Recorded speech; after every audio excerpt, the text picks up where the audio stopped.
Hi everyone. Today we're diving into the Wix Harmony Editor.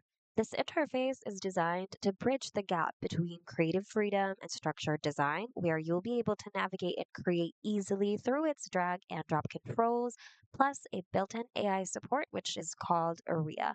The Wix Harmony Editor, Aria, will be your partner in creating your site. Got any questions? Aria can answer your questions by simply typing it down here on the chat panel, and it will guide you on what actions to take as you bring your site to life. Unlike the classic editor and the studio editor, it has a very simple user interface with a streamlined action bar here at the top that displays relevant tools for a certain element you're working on at the moment. You can also drag and drop elements with smarter snapping, ensuring your layout stays pixel perfect.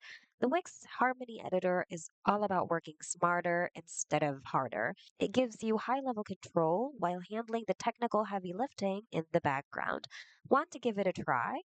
Just go to wix.com/harmony, describe the kind of website you want to create, and take it from there.